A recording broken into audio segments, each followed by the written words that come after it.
If you can't drive growth for your company, you're eventually going to die.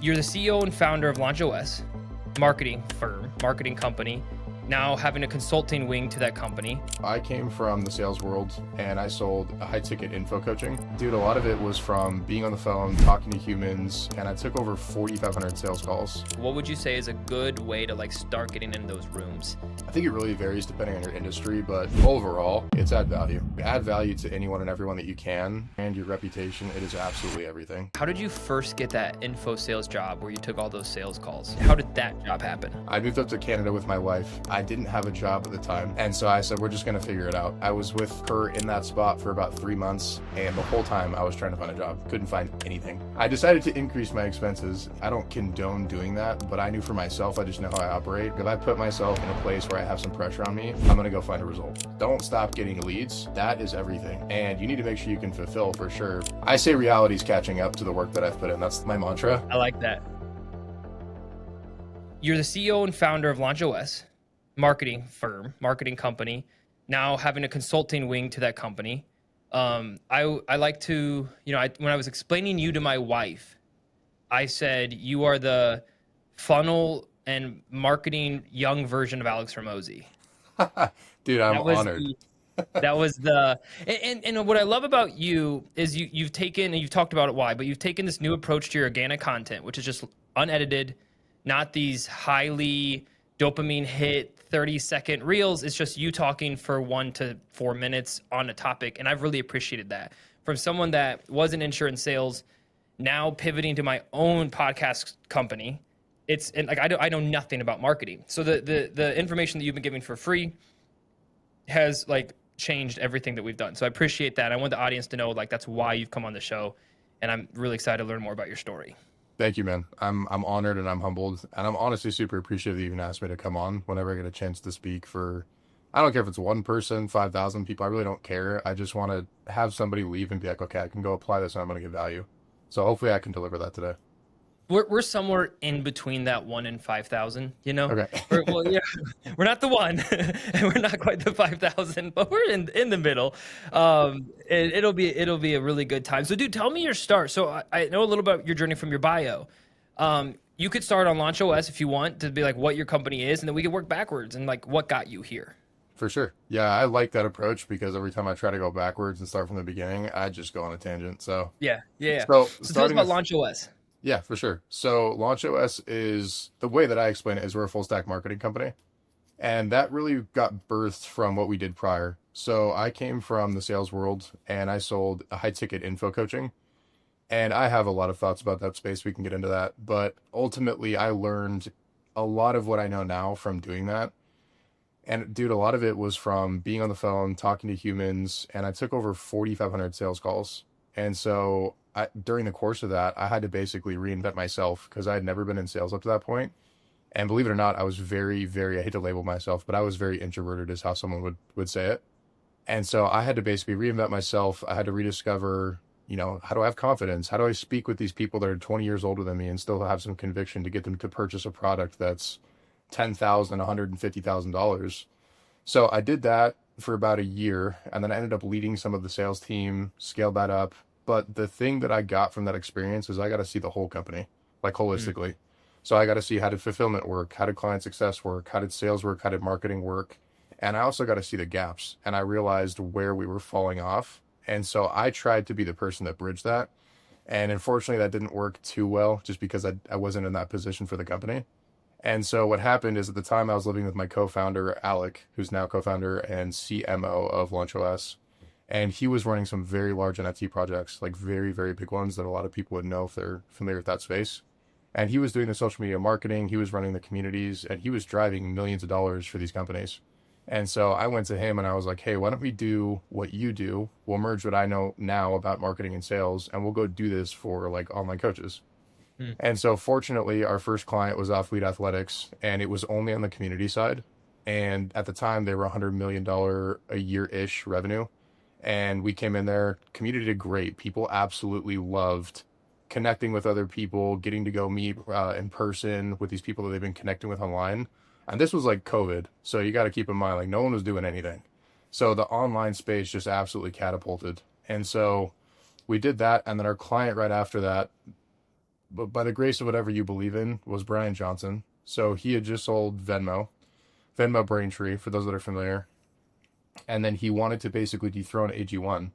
And so we were reaching out to Brian for 4 months, I believe, like every week. I would go on LinkedIn, I'd look at all the new hires. I was trying to find every person that I could contact. And fortunately, I was able to get in contact with two people. They put us in a thread finally after many, many emails. And Brian ended up calling me on my phone. Like he FaceTimed me. And Mm. I was like, a billionaire, just FaceTime me. What is happening? So, Yep. and then he messaged me because I didn't see it. And he said, hey, I just tried to call you. And I thought he was joking. So I called him back. We ended up getting on the phone and he took us through this whole journey of what they're trying to build. And he basically said, can you guys execute? And we were like, yeah. And then 2 days later, we signed them. That absolutely catapulted, ended up becoming the largest movement in the health space ever. It's called Don't Die. We did 100 global meetups in the same day across the entire world. That caught wind. It just absolutely blew up from there. Brian ended up launching Blueprint, his company, which actually last week they just did a $60 million capital raise for, which is wild. Yeah. But when we launched, it just boomed. We had like 1,500 people is how many people we thought were going to come in for the cohort. Ended up being like 5,000 submissions in the first day. And I think we did over 6 million in 48 hours. So it was a huge launch. And we facilitated all that through the community. And long story short, that basically put us on the map a little bit. We started to get some notoriety. And then from that point till now, that was 3 years ago, we've started to transition more towards like being the marketing component that drives all the growth. Because the thing Mm. we realized through that was like we weren't tied to any revenue, even though we helped make it. So we didn't get any percentages, we didn't get any upside, but we facilitated everything. So Mm. our co-founder, my co-founder, and myself, we looked at each other. We were like, dude, we got to change something. So we did. And over that course, the last 3 years, we basically built these divisions of people that we work with, which we have the info side, which I can get into. We have an e-commerce division, which we're talking about building out right now. And then we have like home service, just service-based businesses in general that we help. So those are kind of our three different branches. I mean, that's a lot to digest. Like, that's a crazy story. How did you first, let's work backwards. How did you first get that info sales job where you took all those sales calls? Because I think that sounds like that springboarded relationally your confidence to even get a hold of that billionaire. Like I'm sure there's a lot of lessons you learned through that grind. Like how did that job happen? Great question. So I had basically moved from Utah, which is where I live now. I moved up to Canada with my wife, and we had been together. We had been together for 2 months, and I went and visited her in LA, fell in love, which I never thought was going to happen for me. And then she came back 2 days later after I left LA and lived with me for 2 months. And then at that point, it was either I was going to move to Spain for the summer, or I was going to go back with her to Canada. So I bought a truck.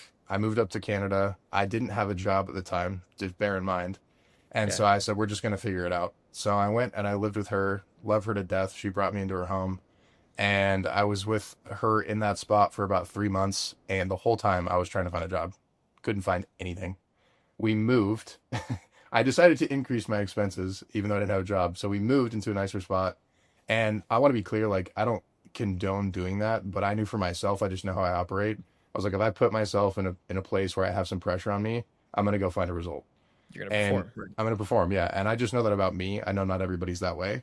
But long story short, I just started hammering even harder than I was interviews.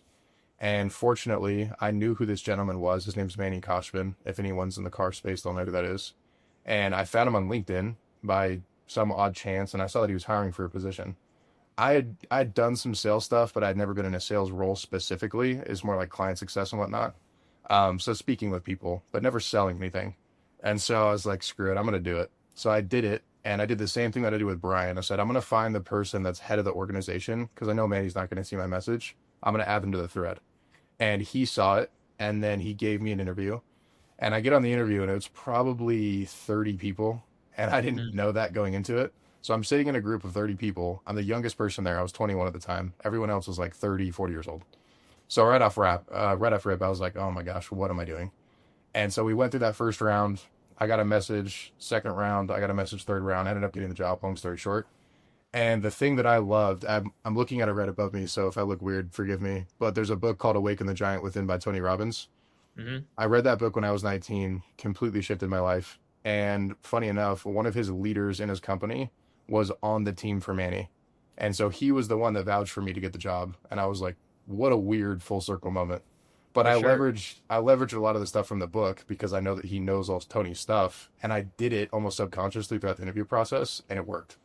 So I ended up getting the job. And then my first month, and this is no offense to the people that were there, but I was like, I'm going, yeah, I'm going to go as hard as I can. And so the first month, I doubled performance of the other two people in my role. Like I doubled the revenue that they had done. And so the GM came to me and he was like, "What are you doing?"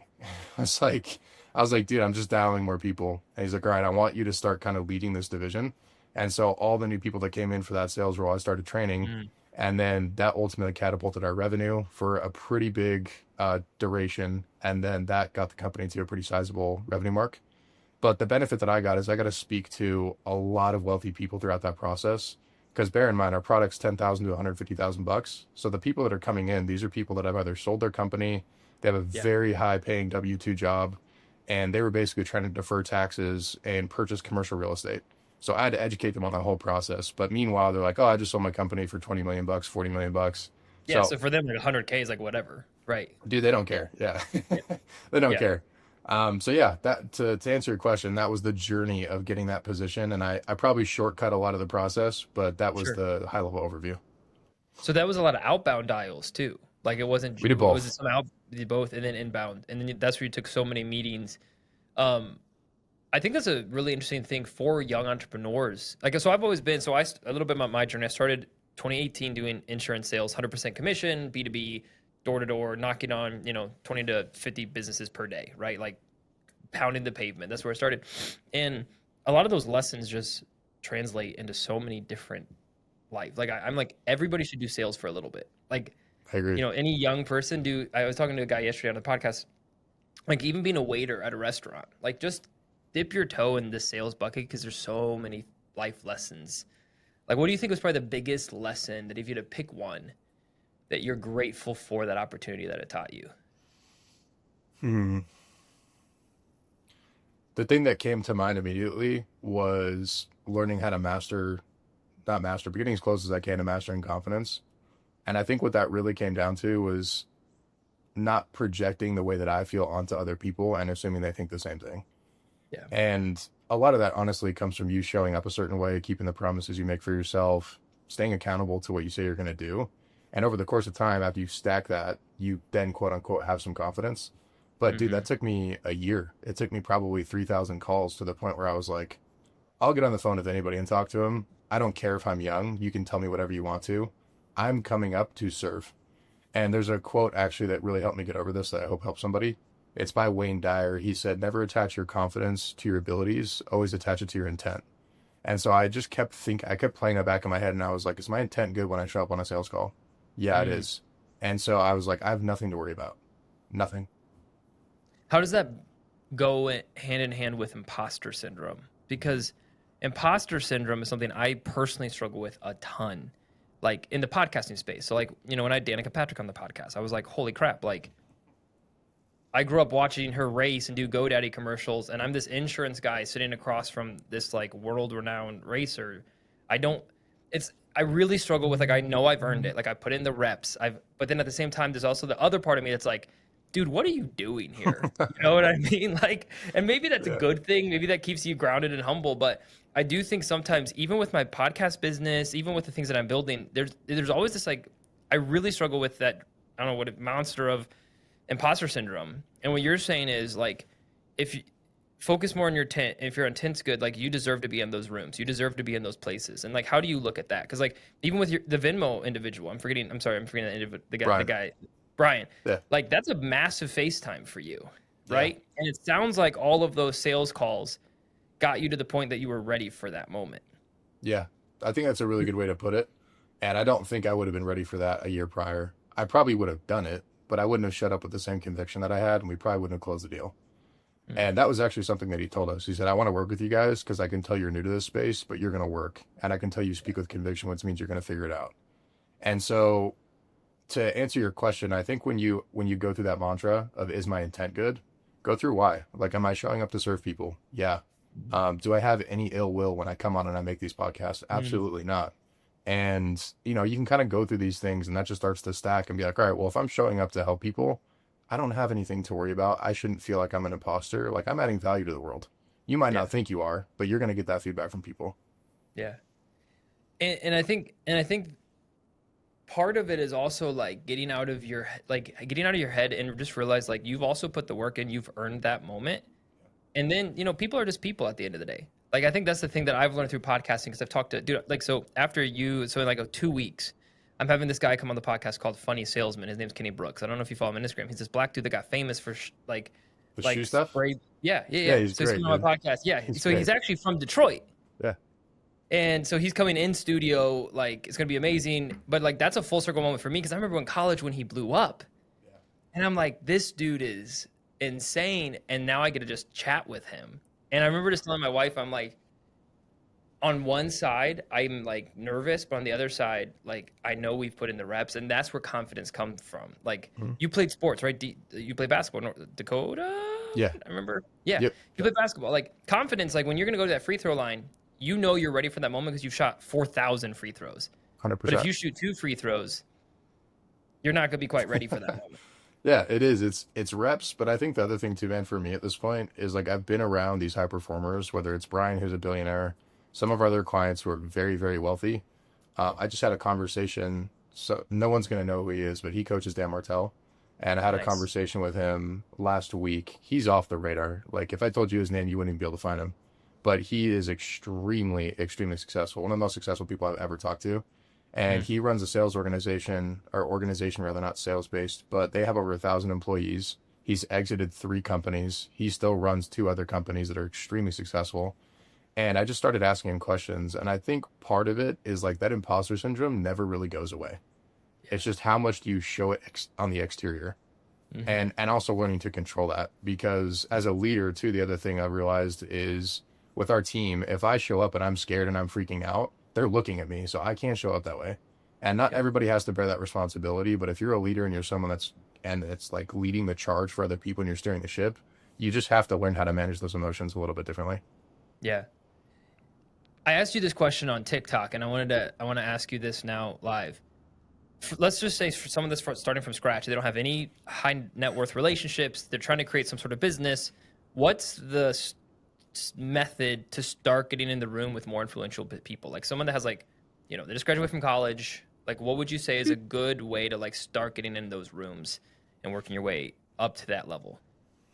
Mm, I think it really varies depending on your industry, but overall, I mean, across anything, it's add value. Like add value to anyone and everyone that you can, and your brand, your reputation, it is absolutely everything. Like Mm. the whole reason that I got to have that conversation with Dan's coach the other day is because of another connection that I made 3 years ago, and I added value for him. So he's like, hey, you got to meet this guy. And Mm. so you might not think, and this is another thing I had to learn the hard way as an entrepreneur 5 years ago, is all these little things that you do, you're not going to see anything. Like they're lagging indicators for years sometimes. But Mm. ultimately, it gets to a point where, to what you were just saying, like you get to start having these conversations, and you're like, why? It's like, well, you've been stacking all these tiny little wins, and finally it catches up. I say Mm. reality's catching up to the work that I've put in. That's my mantra. I like that. I Yeah, like that. but Reality's slow. yeah, yeah. But honestly, dude, it's add value, and I would say too, like go to as many networking events that you can with people that are where you want to be. Don't go to networking events with people that aren't where you want to be because it's not going to get you where you want to go. But if you can Mm. start getting in these rooms with higher level entrepreneurs, a lot of these older guys too, like they don't want you to pay them anything. They just want you to show that you're hungry. And if you show that, like they're going to take you under their wing. They're going to help you. I think it's a surprising amount of people are actually like nice people that actually Yeah, want to help. dude, Like, 100%. the people always say, "Oh, the world's out to get you," and part of it is, yeah, for sure. But like, there are a lot of individuals that honestly just want to help hardworking young people.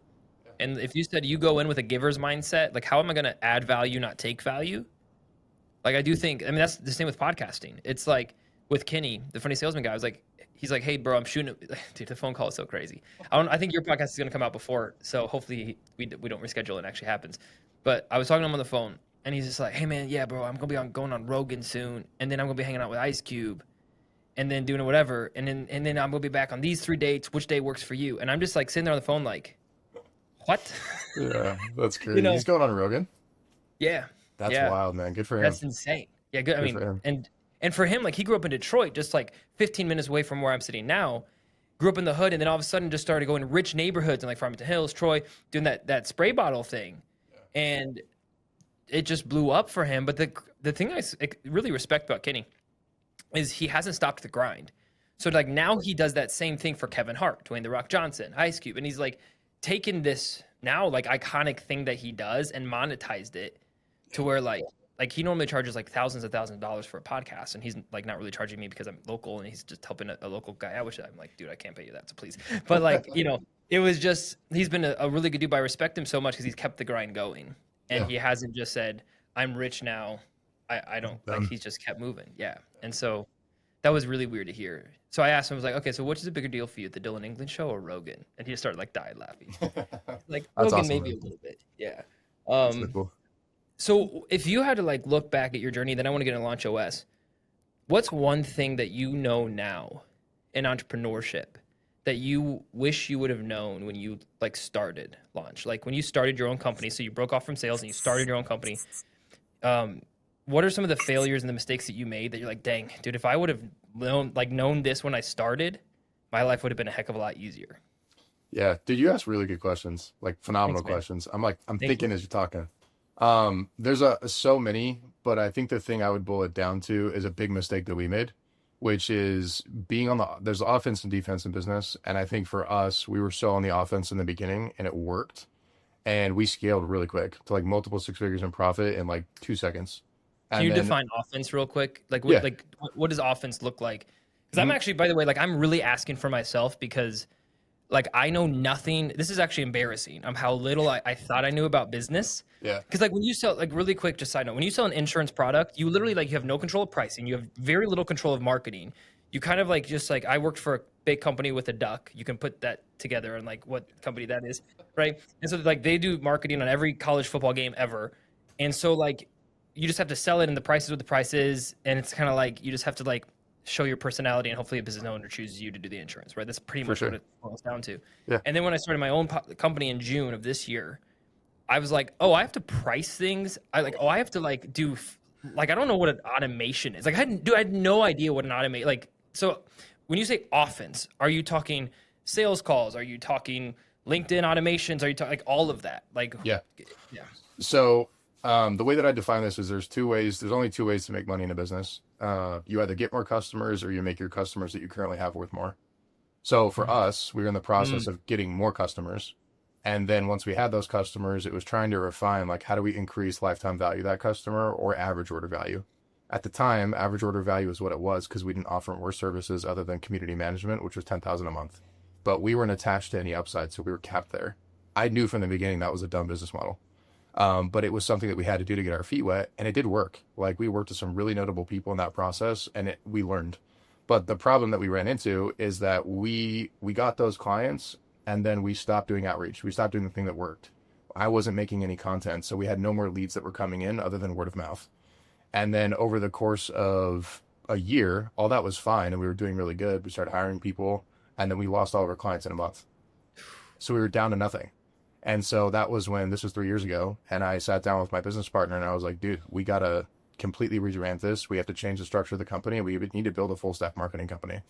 So mm, when I say be on the offense, I mean, you need to build in a way where you can have someone that can go fulfill. Oh, if you read the book Rocket Fuel, it talks about this. You have a visionary and an operator. yep. And for us, I didn't have an operator because like for me, I've always been the person that like, I don't mind making content. I will go get leads. It's not an issue for me, but I need to make sure someone can fulfill and I need to trust you and we need to have the systems for it. So biggest mistake that we made was taking our foot off the gas when it comes to getting leads. And I get this question every day on TikTok. People are like, hey, I have 2 clients. What should I do to get more? And I ask the same question every time. What did you do to get the first 2 clients? Oh, I Yeah. door knocked. Go door knock and do 10 times the volume and then hire it out and then go build another acquisitions channel. So that's what I mean by offense. Don't stop getting leads and you need to make sure you can fulfill for sure. But that is everything. If you can't drive growth for your company, you're eventually going to die. If you're not growing, Mm. you're dying. So then how have you shifted and so from a are you I'm assuming the visionary role and then your co-partner is more of the operator role? Yeah, so he's our chief marketing officer. So, and it depends on the client, but like for our info clients, he does a lot of the strategy when it comes to like launching a webinar or a challenge funnel or running the paid ads. So he does a lot of the fulfillment and client communications, and he's really, really good at it. So then really a business owner has to make a choice, right? Like on what they're best at, because there could be a business owner that's not good at, like they're really good at the fulfillment side and they're not really good at the lead gen side. So if like those people at TikTok that have those two clients, right? They need to make a decision on like, okay, well, if they start spending more time on the acquisition of leads and they can't fulfill the fulfillment of their current leads, that's a broken business model, right? They need to either bring someone in, they need to bring a partner, they need to do something, hire a VA to even just do some sort of like something for them, right? To get marketing out or hire a company like yours or whatever. But like that's I think the tension that a lot of entrepreneurs feel is knowing that balance. Like how would you as a solopreneur or just even with a partnership, if you have a part, like how would you find that balance on always having the gas pedal going, but making sure you have that fulfillment going as well? Like Uh, how does that work? yeah, I'd say the biggest issue is people pay themselves too much money in the beginning. And I fell Mm, victim to this too because I just didn't understand cash flow cycles for a company. Now, fortunately, we do. And so for people that don't know what I mean, like if you start making, let's say 10,000 a month, you have to make sure that you plan for taxes. You have to make sure you plan for growth. You have to make sure you plan for team. You have to make sure you plan for distributions at some point. And so we weren't doing any of that in the beginning because we just didn't know. And so I see the issue is people pay themselves too much money early on, and that limits your growth. yeah. So as an example, for a solopreneur, if I was making 10,000 a month, I would pay myself as little as I possibly can so that I can go either hire somebody to take over the work that I shouldn't be doing and I can go force growth. Or I would put it back into getting more leads if I can fulfill. And that really depends on what business you run, right? To your Yeah. point, you got to know your strengths. Yeah. But I think a lot of people did just pay themselves too much money. And if you didn't, you could 2, 3x your growth really, really quick. Mm. Would you even consider having more entrepreneurs get part-time jobs and hire Yes. people to Yes. like allow that build? Yeah. Yes, I would. Or if you have another means to make more money, maybe it's a different business that you have or whatever the case might be, just try to force as much growth as you can in the beginning because it's going to set a foundation that you can build on. If you don't, you're going to get Mm, stuck in this life cycle of, getting the clients, losing the clients, getting the clients, losing the clients, and you're never going to yeah. grow. You're just not. Yeah. And you're gonna go crazy. Yeah. Yeah, you're going to drive yourself nuts. Yeah. Tell me about LaunchOS, bro. Like break it down for me. I mean, I see that you have a lot of really cool tool. It looks like some cool tools, but then also you have different verticals of the company. Like, I'll let you start wherever you want. Like, as I'm excited to hear about it. Yeah, so feel free to stop me at any point. But basically, at this point, like I said, we're a full stack marketing company. So basically, for anyone that doesn't know what that means, we offer multiple different services. So the two main offers that we have, if a client comes in, they say, "Hey, I want to work with you guys," is one, we'll run your paid ads, and that could be on Meta as our primary channel, but that could be Meta, it could be Google, which is also YouTube. We don't really do anything on Pinterest or other platforms. We'll do TikTok. So really, just like major platforms, we'll run ads on. And then the other offer that we have is basically we take all of our services, we plug our team into your company, and that we do the whole marketing. So, Nice. and I find most times when I have these conversations, people come in, they're like, "Hey, could you build our landing pages?" And I'm like, "Yes, but I'm going to ask you some questions." So I wanted to look at the business holistically and figure out what does offers look like, what does leads look like, what does sales look like, what does fulfillment look like? Because if we start driving a ton of traffic for you and you can't fulfill, to your point, Dylan, then your business is going to crumble. And Yeah. so that's honestly, I think the thing that we have an advantage over marketing companies on is we understand business. Like we don't Yes. just understand the marketing component. And so clients feel very comfortable coming to us and saying, "Hey, could you help out with these other areas?" Mm, So a lot of people come in for ads or for funnel building or email marketing, and they're like, "Hey, could you just run everything? Because I don't want to do this." mm. So that's a lot more of what we're doing now is people are just trying to plug our team in to basically handle everything marketing related and just driving revenue for the company. How'd you find your ideal client size? Like, what was that process like to kind of narrow that down to? And is that something you're still working on and figuring out, by the It's been way? an ongoing process, and it's been one of the most painstaking things I've ever done on the Mm, sales side and the CEO side of this. Just because we've been burned by a couple people, and it sucks, obviously. And then you lose money because they don't pay you. You got to pay out your team. So honestly, a lot of trial and error. But I'd say at this point, we're pretty well defined on like the info side of things, just because we've worked with so many people, and we've seen now what a really good client looks like. Like as an example, if anyone wants to go look him up, one of our clients is Rene Rodriguez. He's one of the top speaking coaches, influence communication coaches in the world. and he's been doing it for 27 years. And he's one of the few people that has like nothing. Nobody could say anything bad about Renee. Incredible human, been in the space for a very long time, really good track record. We're looking for those people.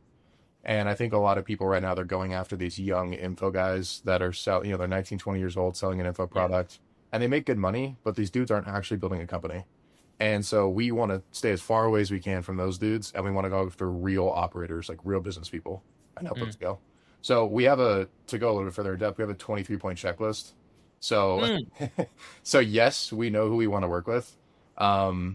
And we just know from an ethical standpoint, that's what we look for most above anything else. Like, do I have a good gut feeling about this deal? And if the answer is no, we're not doing it.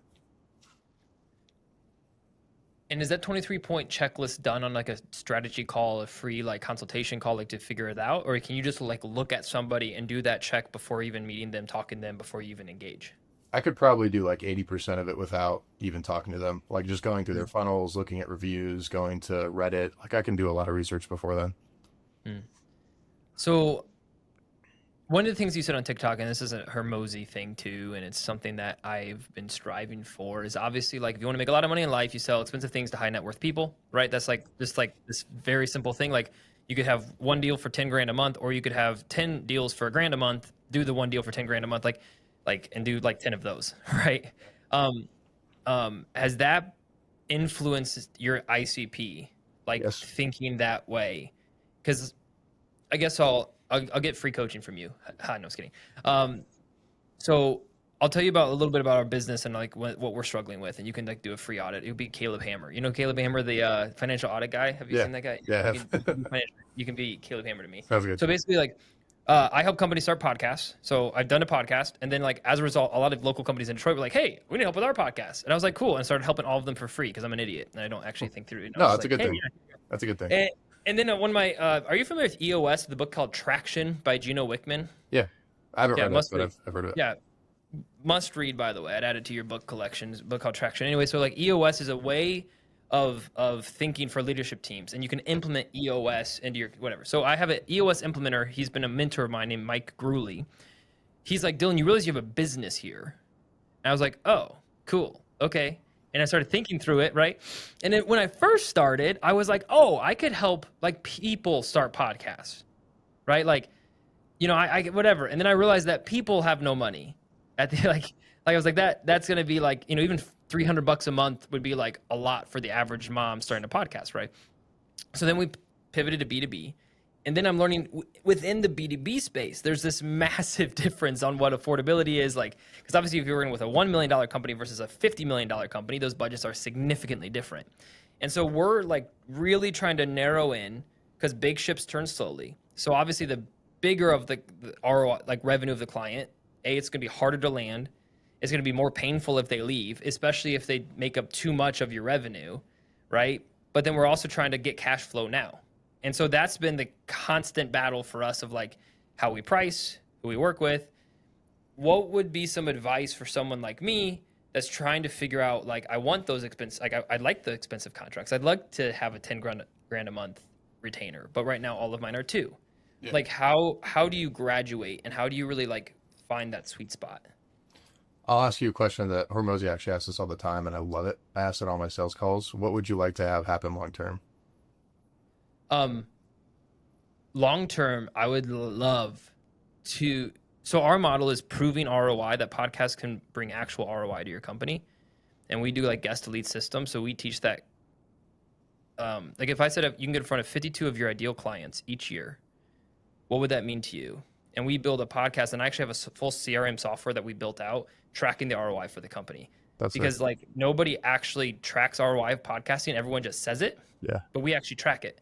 So not only will we handle all of your marketing, your repurposing, your editing, your YouTube thumbnails, we'll do all of that as well, but that's just the secondary thing. That's like cool. The real thing is like, how does this actually help the company make money? And so we track the full guest experience, nurture, and our funnel is basically get your ICP, get them on his podcast, schedule a follow-up sales call. They owe you that call because you just gave them a value like from the podcast, right? They owe it to you. And we've seen like on my personal show, I have a 90% conversion rate to that follow-up meeting. That's awesome. And so then that's what we teach. So to answer your question long term, like I'd love to just prove case study after case study that podcasting should be your number one sales tool and your number one marketing tool to companies.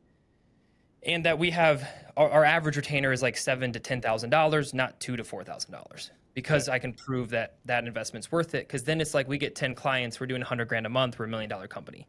Like that's really where I'd like to do more. Like we have 10 to 15 we're working on, not like 50 to 100 we're trying to manage. So I think what you just said is the benefit that you guys have, which is you track data. And I will tell you from being in the marketing space, nobody tracks their data. And so I think if you want to go after high net worth people and really big companies that are established, that's what they look for.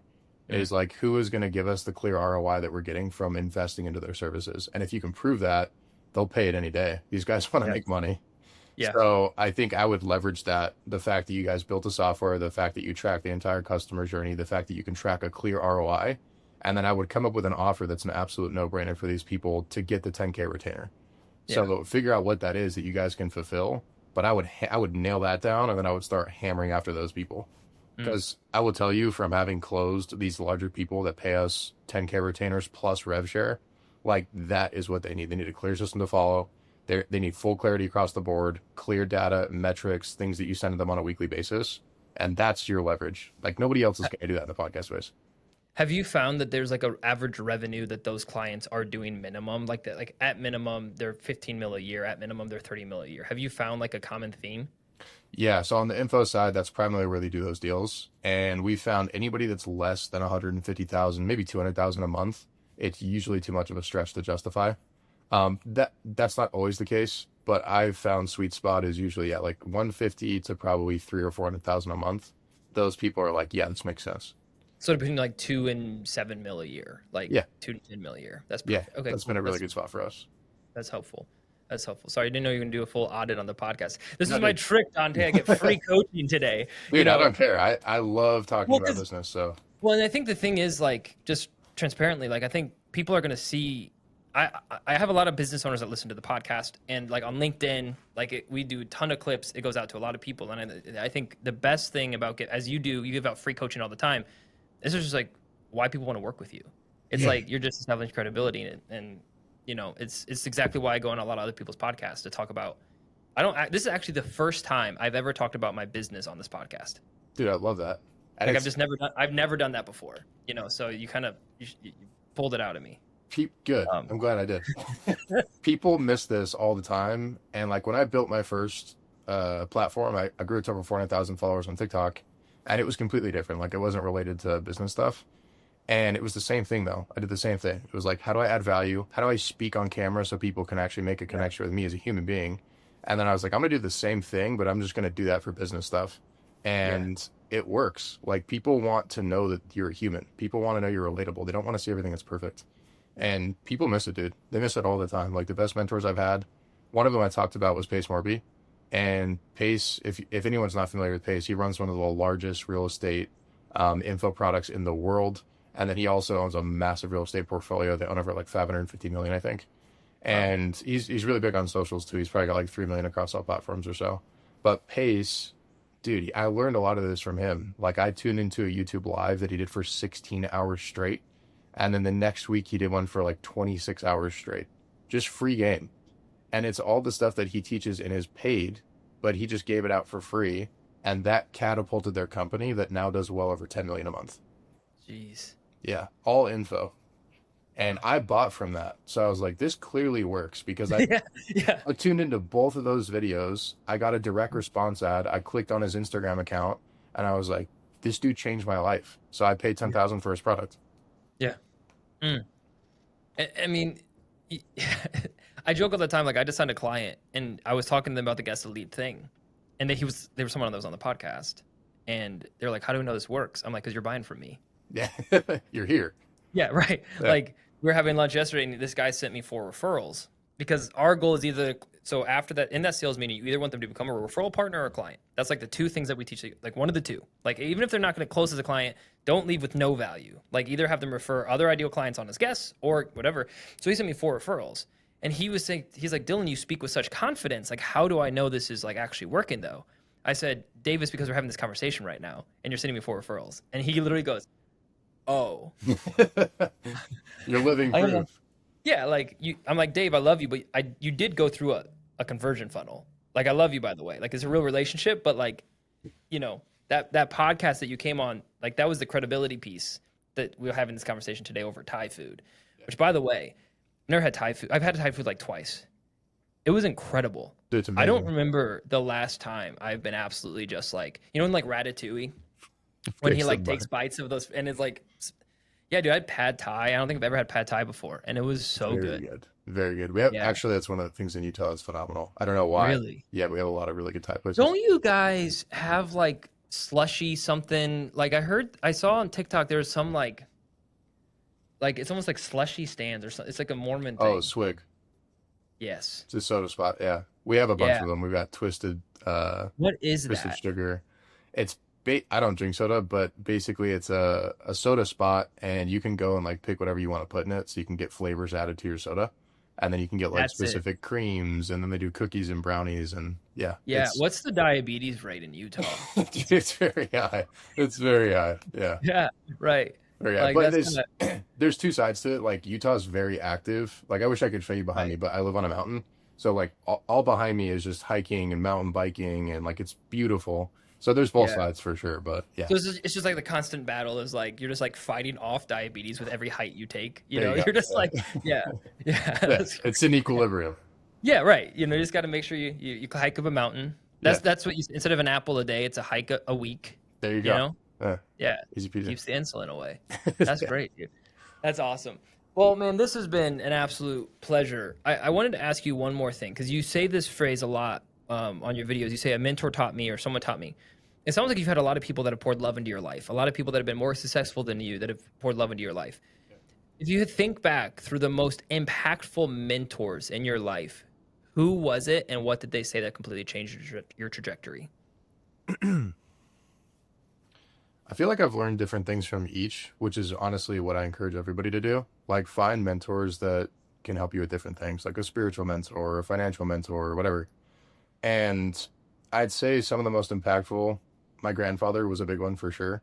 And he ran medical companies. So he started a Mm, company called Zimmerman, and then he started another company called OrthoPro Orthopedics, and grew those to pretty sizable amounts. And I think the thing that I loved about him so much is I watched him carry a briefcase. I talk about this in another podcast, but he carried a briefcase everywhere he went. And I realized now that people feared him, which I don't want. I want people to respect me.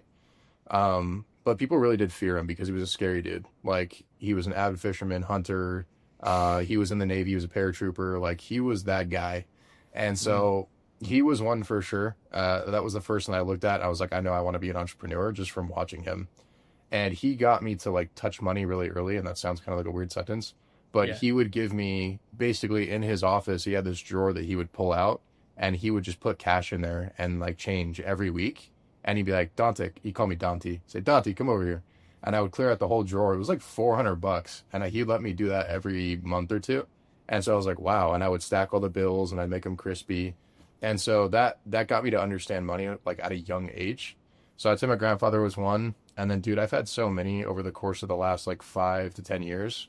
Whether it's clients or people that I've met or coaches that I've paid, I'd say the one that I resonate with the most is Dom Icavone. He owns Mm, this company, Raw Nutrition, Plum Energy. He owns Relive Health, Revive. He owns a plethora of companies. But the thing that I respect about Dom a lot, and he's the one that actually helped revamp our company. I had an hour-long conversation with him, and he was like, "Do this, do this, do this," and we went and executed, and it completely changed everything.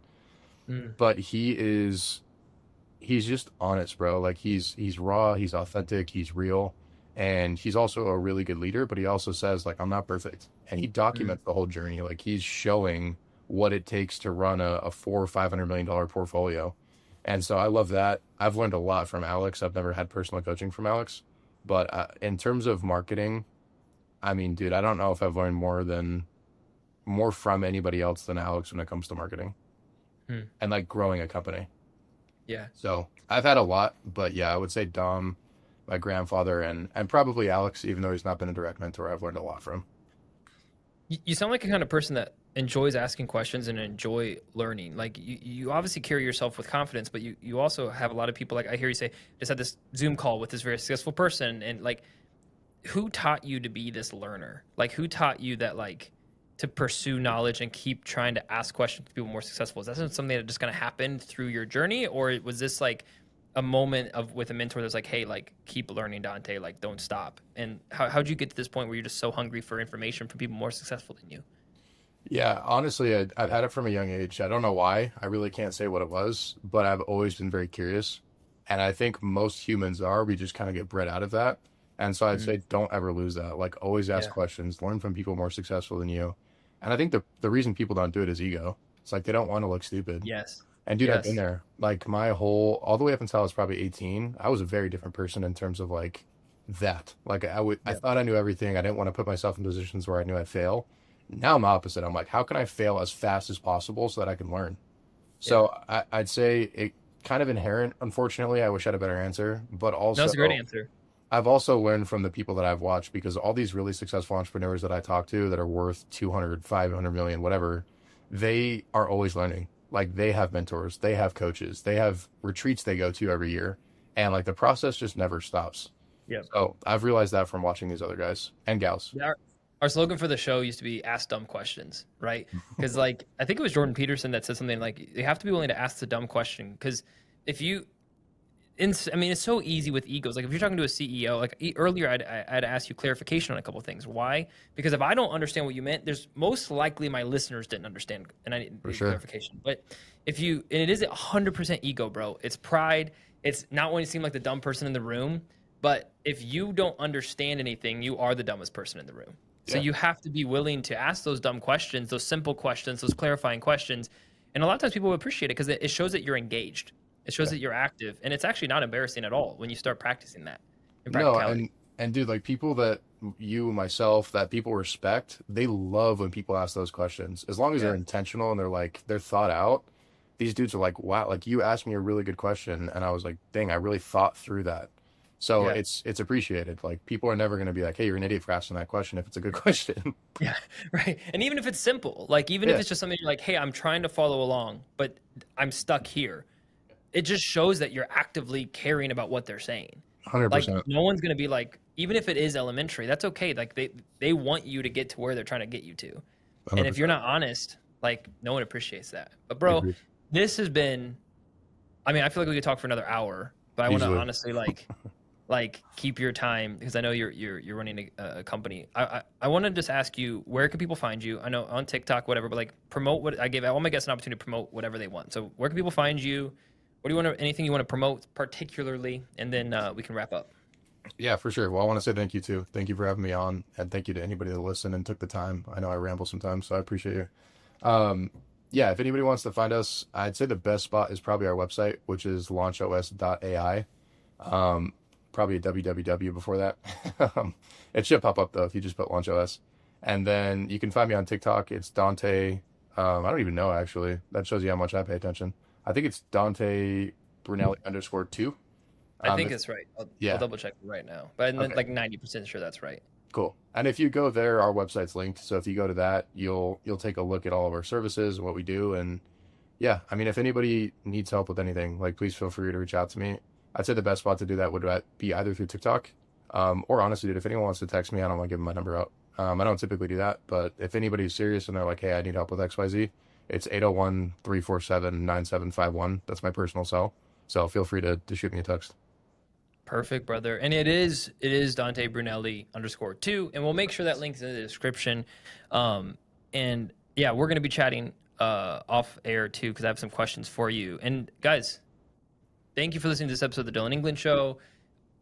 Dante, bro, I mean, it's just one of those things where you're young, you're hungry like me, and just like connecting with another young, hungry, but way more successful than me, by the way. Like it's just humbling to be able to like talk to somebody, and I'm looking up to you, being like, man, like maybe one day I get my company and learn from Dante. So I appreciate you taking the time telling your story, and I know people are gonna be blessed by it. Absolutely. So Thank you, bro. awesome. Well, hey, thanks for listening to this episode of the Dillon England Show. As always, share with someone that would use this information for good, and like, comment, subscribe, check out Dante's stuff, and we'll see you guys on the next episode.